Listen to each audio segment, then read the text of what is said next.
शेर शाह सूरी।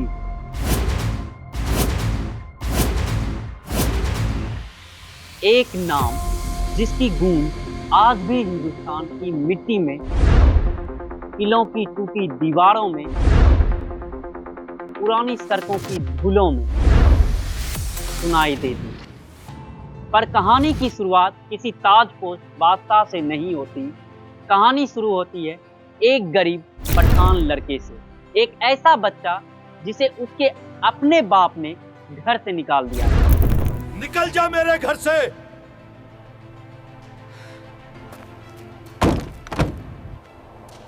किसे पता था कि वो लड़का आगे चलकर इंडिया का सबसे ताकतवर बादशाह की नींव को हिलाकर रख देगा और हिंदुस्तान की किस्मत बदल देगा।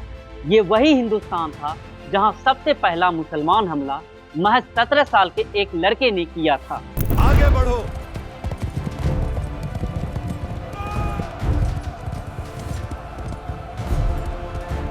मोहम्मद बिन कासिम। उसने सिंध पर धावा बोला, दरवाजे तोड़ दिए, झंडा गाड़ दिया। नारे तकबीर, अल्लाहु अकबर। लेकिन कोई लंबी चलने वाली हुकूमत नहीं बना पाई।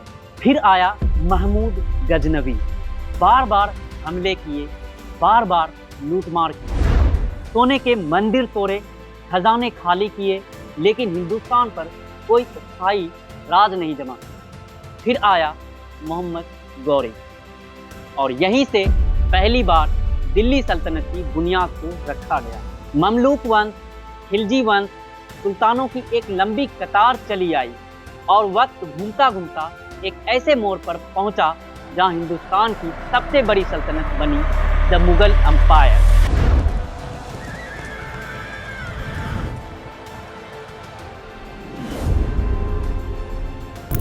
उस साम्राज्य को बनाने वाला बाबर था और उसके मरते ही ताज उसके बड़े बेटे हुमायूं के सिर पर आ गया।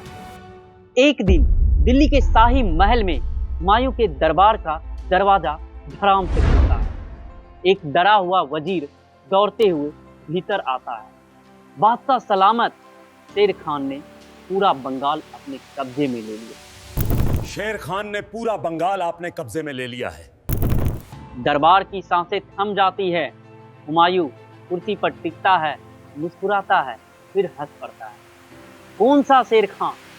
वो फरीद खान, वो 2 टके का पठान जिसे उसके अपने बाप ने घर से निकाल दिया था। अब वो मुझसे लड़ेगा? दरबार एक पल को खामोश हो जाता, कोई कुछ नहीं कहता। लेकिन हुमायूं की ये हंसी एक ऐसी कहानी को छू जाती है जिसे शायद वह खुद भी नहीं जानता। वो थे फरीद खान की कहानी। छोटा फरीद एक मासूम पठान लड़का जिसके सौतेले भाई और सौतेली माँ उस पर जुल्म ढाते थे। मारपीट, ताने, जिल्लत। उसकी अपनी माँ बचपन में ही गुजर गई थी। सहारा सिर्फ बाप का था। एक दिन तंग आकर फरीद ने अपने बाप से शिकायत की।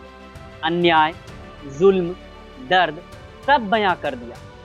लेकिन बाप ने ना सिर्फ उसकी बात को ठुकराई बल्कि गुस्से में उसे ही दहाड़ दिया और कहा, तू मेरे किसी काम का नहीं, निकल जा मेरे घर से। तू मेरे किसी काम का नहीं, निकल जा मेरे घर से।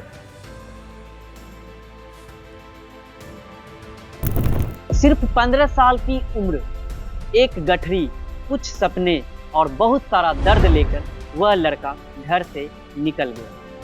वह एक ऐसे शहर पहुंचा जो अपने मदरसों, स्कूलों और इल्म के लिए मशहूर हुआ करता। उन्होंने दिन रात पढ़ाई की। इतिहास, फौजी रणनीतियाँ, फारसी, अरबी, स्थानीय ज़बानें। उसकी समझ, उसकी याददाश्त, उसका दिमाग।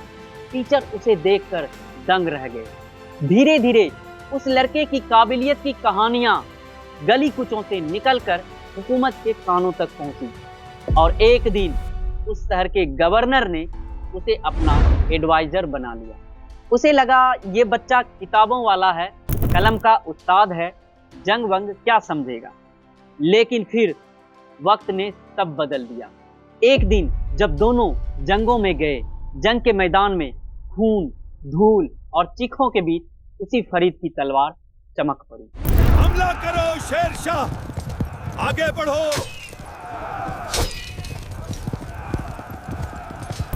उसकी चाल, उसके फैसले, उसकी रणनीति दुश्मन की फौजों पर भारी पड़ने लगा। उसे एक सच्चाई समझ में आई, सल्तनत चलाना सिर्फ ताकत का खेल नहीं है, ये दिमाग की भी जंग होती है।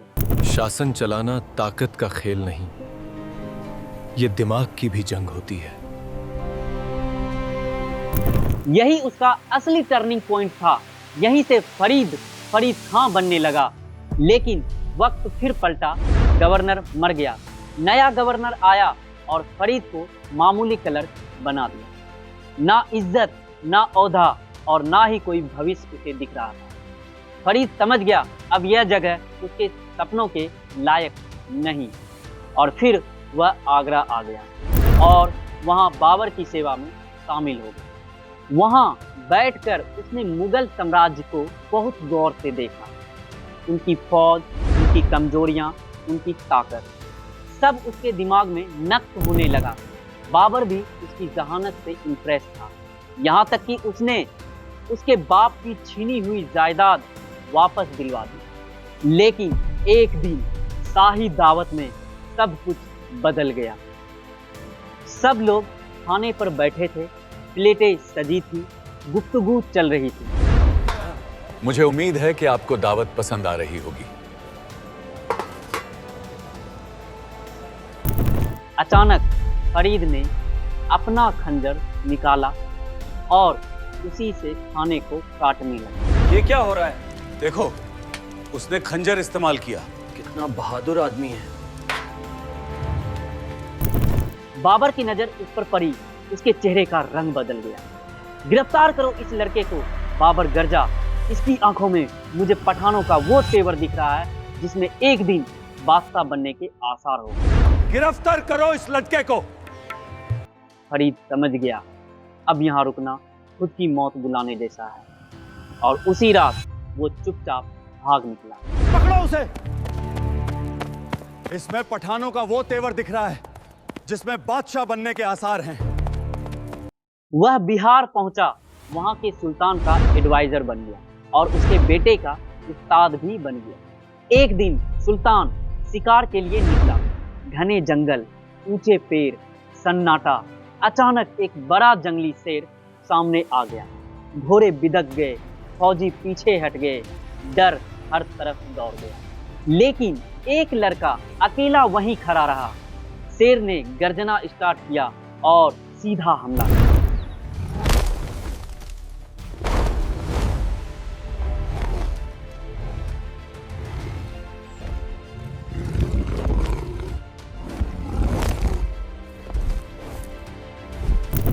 फरीद ने तलवार निकाली, पहले वार में शेर को घायल कर दिया।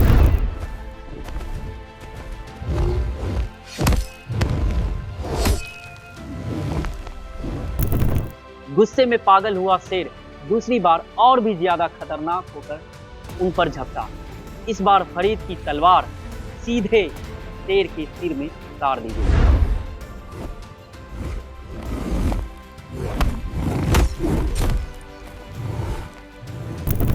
और एक आखिरी दहाड़ और शेर ढेर हो गया। जंगल में एक आवाजें गूंज उठी, शेर खां, शेर खां, शेर खां।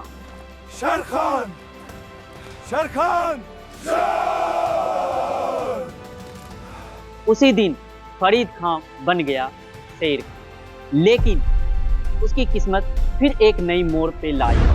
सुल्तान की मौत हो गई और सुल्तान के मौत के बाद उसकी बेगम ने हालात को देखते हुए, दुश्मन को देखते हुए अपने कमजोर बेटे को देखा और समझ गई अगर किसी में उसके बेटे को बचाने की ताकत है तो वो है सिर्फ शेर खान। उसने बिहार का कंट्रोल शेर खान के हाथों में दे दिया और इसी तरह वह बिहार का सुल्तान बन गया। उसने बिहार की सल्तनत को मजबूत किया। किले, फौज, सिस्टम, टैक्स, इंफ्रास्ट्रक्चर, और फिर उसकी नजर पड़ी सबसे अमीर सूबे बंगाल पर। बंगाल का नवाब सिर्फ नाम का नवाब था, असल ताकत उसके सरदारों के हाथ में थी। शेर खान ने एक एक कर उन सभी सरदारों को हरा दिया। बंगाल का खजाना, उसकी दौलत, उसका रसद सब उसके कब्जे में आ गया। अब उसके पास था बिहार और बंगाल और उसके साथ साथ बेपनाह दौलत और एक विशाल फौज। अब वो छोटा पठान नहीं रहा, अब वह हिंदुस्तान की पावर पॉलिटिक्स का एक बहुत बड़ा खिलाड़ी था। जब हुमायूं को ये खबर मिली, उसने तिलमिलाकर कहा, वो 2 टके का पठान मुझसे लड़ेगा। वो 2 टके का पठान मुझसे लड़ेगा। उसने फौरन पूरी मुगल फौज तैयार की और बंगाल की तरफ निकल पड़ा। जैसे ही हुमायूं वहां पहुंचा, उसे खबर मिली, शेर खान तो भाग गया। हुमायूं फिर से हंस पड़ा, कहा था ना मुकाबले का नहीं है ये बंदा। कहा था ना मुकाबले का नहीं है ये बंदा। और फिर शुरू हुआ वो मंजर जिसने मुगल ताकत की जड़ को हिला दिया। नाच, गाना, बंगाल की मशहूर अफीम और अय्यासियां, दिन रात की महफिलें, बेफिक्री।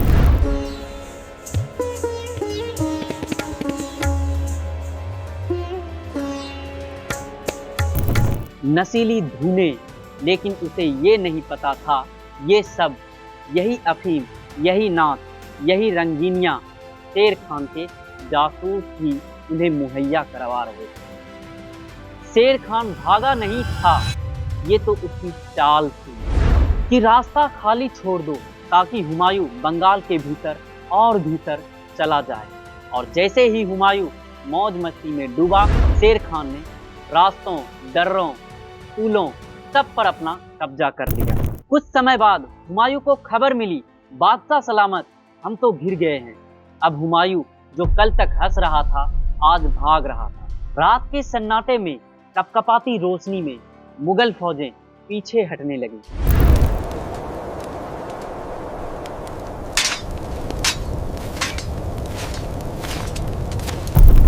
और तभी जब सुबह के वक्त जब मुगल फौज सो रही थी, शेर खान की सिर्फ 15,000 की फौज ने धावा बोल दिया। चीखें, धूल, हाथी, घोड़े सब भगदड़ में बिखर गए। मुगल झंडे गिरते गए, फौज के हिस्से कटते गए। हुमायूं गंगा की तरफ भागा, उसका हाथी पानी में उतरा, लहरें तेज थी। घबराए हाथी ने उसे पीठ से उछालकर फेंक दिया। हुमायूं जिसके सिर पर कभी ताज था, अब गंगा के पानी में डूबने लगा। उसी वक्त किनारे पर मौजूद एक गरीब नाव वाला कूद पड़ा। उसने हुमायूं के हाथ को कसकर थामा और किनारे पर ले आया। उस दिन वो लड़का जो कभी अपने पिता के घर से निकाला गया था, वही आज मुगल बादशाह को गद्दी से उतार चुका था। आज वह बन चुका था Sher Shah Suri, the lion king.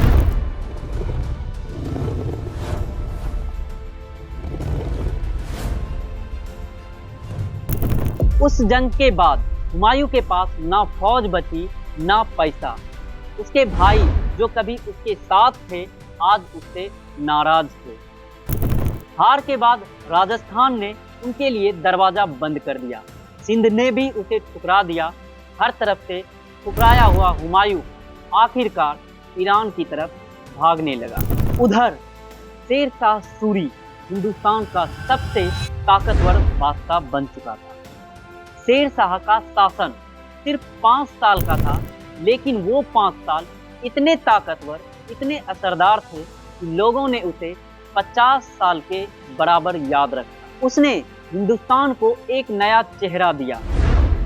उसने एक ऐसी सड़क बनाई जो अफगानिस्तान से लेकर बंगाल तक जाती थी। रास्ते में पेड़, कुछ मील पर सराय, यात्री के लिए पानी, खाना, आरामगाह, ताकि एक आम इंसान भी सुरक्षित सफर कर सके। उसने एक नया पुलिस सिस्टम बनाया जिसमें कानून बनाया, अगर किसी गांव के पास कोई अपराध होता है तो पूरा गांव उसका जिम्मेदार होगा। डाकू, लुटेरे, अपराधी सब धीरे धीरे गायब होने लगे। इंसाफ का एक बेहतरीन निजाम बनाया। शेर शाह के सामने अमीर हो या गरीब, सब बराबर थे। अगर उसका अपना रिश्तेदार भी गलती करता तो सजा पक्की थी, किसी के लिए अलग इंसाफ नहीं था। उसने नई मुद्रा निकाली, रुपया। आज भी करीब 8 देशों की करेंसी उसी जड़ से निकली हुई मानी जाती है। उसने सल्तनत को डिवीजन और डिस्ट्रिक्ट में बांटा। हर जगह पर कमिश्नर, डिप्टी कमिश्नर जैसे अधिकारी लाए। बाद में अंग्रेज भी आए और उन्होंने इसी सिस्टम को लगभग ज्यों का त्यों कॉपी कर लिया। कहते हैं उसके दौर में एक बूढ़ी औरत सोने से भरी टोकरी लेकर बंगाल से काबुल तक आसानी से सफर कर सकती थी और कोई डाकू उसके पास आने की हिम्मत नहीं करता था। फिर आया शेर शाह की आखिरी युद्ध। वह एक मजबूत किले पर हमला कर रहे थे। किले की दीवारें ऊंची थी, दुश्मन डटा हुआ था। शेर शाह ने हुक्म दिया, तोप को आगे लाओ। तोप आगे बढ़ाई गई, फायर की तैयारी हुई, लेकिन अचानक तोप फट गई। तोप को आगे लाओ।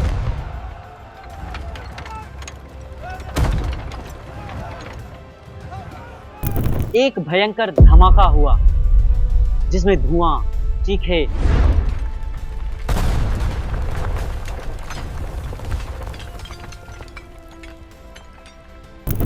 और उसी धमाके में शेर शाह बुरी तरह घायल हो गया। लेकिन वो बच तो गया, लेकिन कुछ ही वक्त में वह इस दुनिया से चले गए। उसने सिर्फ 5 साल हुकूमत की, लेकिन दुनिया ने उसे 50 साल के बराबर याद रखा। उधर दूसरी तरफ हुमायूं, जो कभी गंगा में डूब रहा था, वह ईरान की तरफ भाग रहा था। इसी भागते सफर को पार करते रास्ते में उसके घर में एक छोटा सा नन्हा सा बेटा पैदा हुआ, जलालुद्दीन मोहम्मद अकबर। वही अकबर जो आगे चलकर इंडिया की सबसे बड़ी साम्राज्य खड़ी करेगा, द मुगल एम्पायर, और वही चमकता हुआ सितारा बनेगा। चैनल को सब्सक्राइब करें, वीडियो को लाइक करें और लोगों को जरूर शेयर करें।